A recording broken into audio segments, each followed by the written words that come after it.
જિગ્નેશ મેવાણીએ અગ્નિકાંડ મુદ્દે સરકાર પર પ્રહાર કરતા કહ્યું કે 14 દિવસ દરમિયાન રાજકોટ અગ્નિકાંડના પીડિતોને મળ્યો હતો। પોતાની વાત રજૂ કરતા તેમણે જણાવ્યું હતું કે રાજકોટના લોકોનું માનવું છે કે આગળના મોરબી તક્ષશિલા જેમ આમાં પણ ન્યાય મળશે નહીં। અગાઉની ઘટનાઓમાં સરકાર અને પોલીસ દ્વારા કસૂરવાન મોટા નેતા અને અધિકારીઓને સજા થઈ નહીં। ઘટનાને 1 મહિનો થવા આવ્યો તો પણ હજુ સુધી કોઈ તપાસ થાય છે કે નહીં એ કોઈને ખબર નથી। કોની સૂચનાથી ટીઆરપી ગેમ ઝોન ક્રાઇમ સ્થળે જેસીબી ફેરવી પુરાવાનો નાશ કરવામાં આવ્યો। એફઆઈઆરમાં પેટ્રોલિયમ એક્ટની કલમનો કેમ વધારો કરાયો નથી? મોરબી કાંડમાં પણ કોર્ટમાં એસઆઈટીનો રિપોર્ટ મૂક્યો ન હતો। અગાઉ સુરતમાં સુભાષ ત્રિવેદી સામે પણ આરોપો લાગ્યા છે। તે જ સુભાષ ત્રિવેદીને આજ સુધી તેમણે એસઆઈટીમાં એવો કોઈ ટ્રેક રેકોર્ડ નથી કે તેમના મોટા મગરમચ્છોને પકડ્યા હોય। નોન કરપ્ટ અધિકારીઓને તપાસ ટીમમાં લેવાની માંગ અહીં કરી છે। પૂર્વ સીએમ વિજય રૂપાણીએ કોઈ પીડિત પરિવારને મળ્યા નથી। કેન્દ્રીય ગૃહમંત્રી અમિત શાહ, સીએમ ભૂપેન્દ્ર પટેલ, સીઆર પાટીલ પણ કોઈ પરિવારને મળ્યા નથી।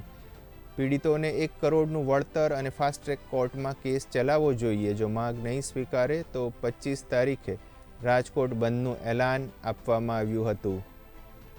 રાજકોટ અગ્નિકાંડના કેટલાક પીડિતોને મળ્યો, ત્યાં મેં પ્રાર્થના સભામાં ભાગ લીધો, શ્રદ્ધાંજલિના કાર્યક્રમો આપ્યા, પીડિતો માટે મૌન પાળ્યું,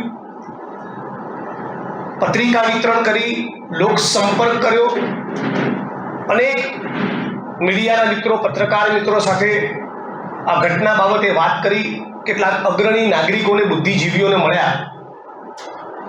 સમગ્ર રાજકોટનું એક સુરે આજની તારીખ એવું માનવું છે કે અગ્નિકાંડમાં પણ તક્ષશિલા કાંડ અને મોરબી કાંડની માફક ન્યાય મળવાનો નથી।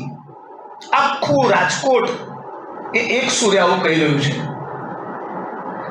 આ રાજકોટના રહેવાસીઓ અને પીડિત પરિવારો એવું એટલા માટે માની રહ્યા છે કે અગાઉ તક્ષશિલા કાંડ, શ્રેય હોસ્પિટલ કાંડ, રાજકોટમાં જ કોરોના દરમિયાન શિવાનંદ હોસ્પિટલમાં લાગેલી આગમાં જે 8 લોકોના મૃત્યુ પામ્યા એ ઘટના અને વડોદરાની હરણીકાંડની ઘટના, આવી એક પણ ઘટનામાં રાજ્યની સરકારે અને પોલીસે કસૂરવાર મોટા અધિકારીઓ અને ભારતીય જનતા પાર્ટીના ભ્રષ્ટ નેતાઓની ક્યારેય ધરપકડ કરી નથી।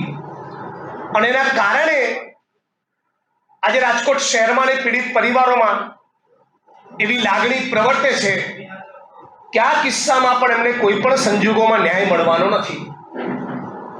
ગઈકાલે સરકારના મંત્રીએ અને આગલા દિવસે એસઆઈટીના વડા સુભાષ ત્રિવેદીએ પણ કહ્યું સ્ટાન્ડર્ડ જવાબ કે તપાસ ચાલી રહી છે।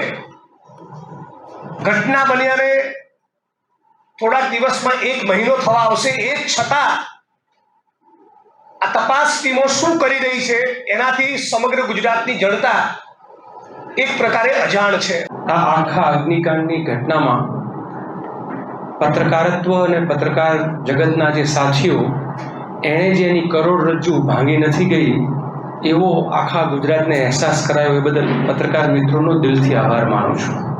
ગુજરાતમાં કદાચ એવું બને કે ઘણા લોકો આ મુદ્દે એટલા લડાયક ન બને જો ગુજરાતનું પત્રકાર જગત અને ગુજરાતનું અને મેં ખાસ કરીને રાજકોટમાં રહેતા મિત્રો પત્રકારો એ લોકોએ બરાબર રીતે આ લડાઈ ના લડી। અમને પણ એમણે આમ તો એવું કહેવાય કે હોંસલો આપવાનું કામ કર્યું છે।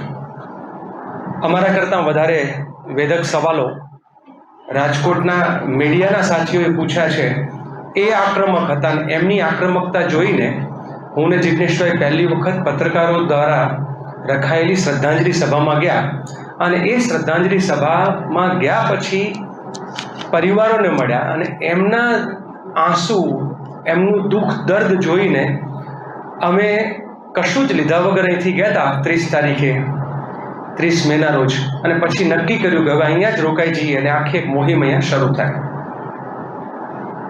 પરિવારોને જે મળ્યા, અલગ અલગ લોકોને મળ્યા, એમાં કાળજું કંપાવી દે એવી વાત એ છે કે આપણે ઉનાળાની ગરમીમાં 45 ડિગ્રી ટેમ્પરેચરમાં બહાર નીકળીએ તો આપણે ત્રાહિમામ પોકારી જઈએ છીએ. અહીંયા 3000 ડિગ્રી ટેમ્પરેચર થયું હતું અને આ 3000 ડિગ્રી ટેમ્પરેચરની અંદર જે બાળકો ભૂંજાઈ ગયા, જે યુવાનો, નવદંપતીઓ જે મનોરંજન અર્થે ગયેલા, એના જીવનમાં, એના પરિવારના જીવનમાં જે કરુણા સર્જાઈ, એ જીવાત્મા એ કેવી રીતે આમ તેમ ભટક્યા હશે, એક સળગેલા લોકો.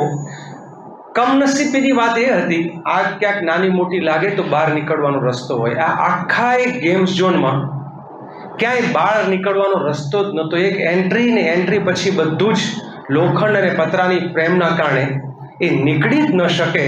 અને બહાર ઉભેલા લોકોએ કીધું કે અમે અંદરના લોકોને પતરાને ખખડાવતા, પતરાને પાટા મારતા એ જોયા છે, એટલે સાંભળ્યા છે.